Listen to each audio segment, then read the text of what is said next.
Good morning to you, beloved. Welcome back to the Morning Minute Meditation. Thank you for joining me for this ride through our devotions today. My interest is in this business of boasting.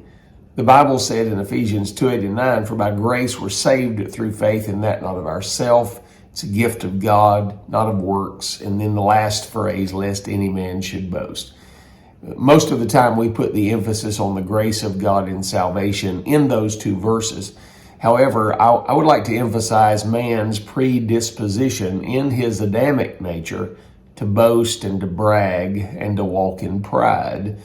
The Lord said if it were not by grace, then you would work on your own and you would make it on your own if you could, and then you would brag about it, taking the credit for the fact that you made it there, and it would nullify really the work of Christ on the cross because you did it your way. We don't do it our way, as Sinatra sang. We must come Christ's way or we don't come at all. The Bible said in the book of Proverbs chapter 27, he said, "Boast not thyself of tomorrow, for thou knowest not what a day may bring forth." And that is the truth. Our lives are fragile little things in the grand scheme of the cosmos. And the fact is that God holds our very breath in his hand and gives us our very life. It's important to realize that those that brag are really resorting back to the very base nature of sin, which is pride.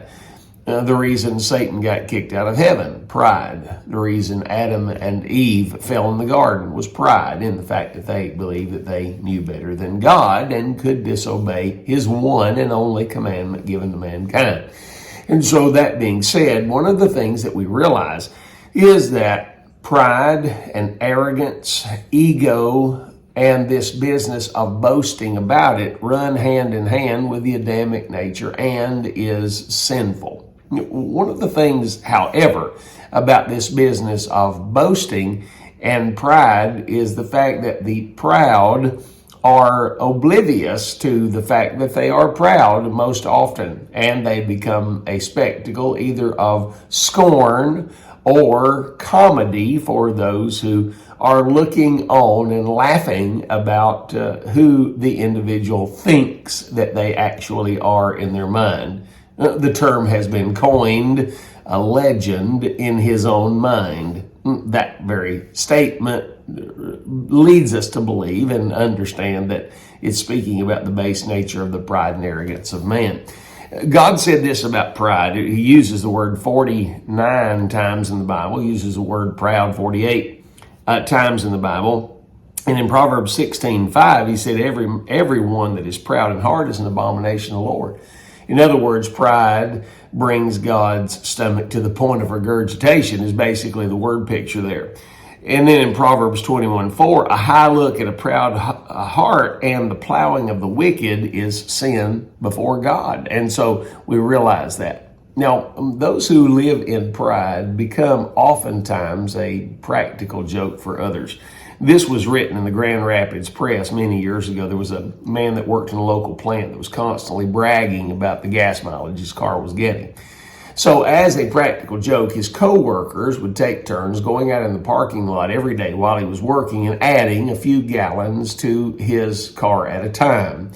And then he would come in and boast of the better gas mileage he was getting. And then it got up so far as the fact that he was getting over 90 miles to the gallon. And boy, he was bragging about it all over town.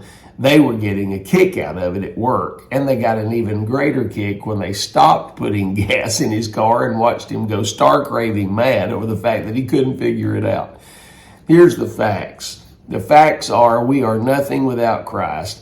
Let us rely upon him and upon his word. Keep our mouth shut about anything good that we may possibly be able to do, and let God ring our bell instead of ringing it for ourselves.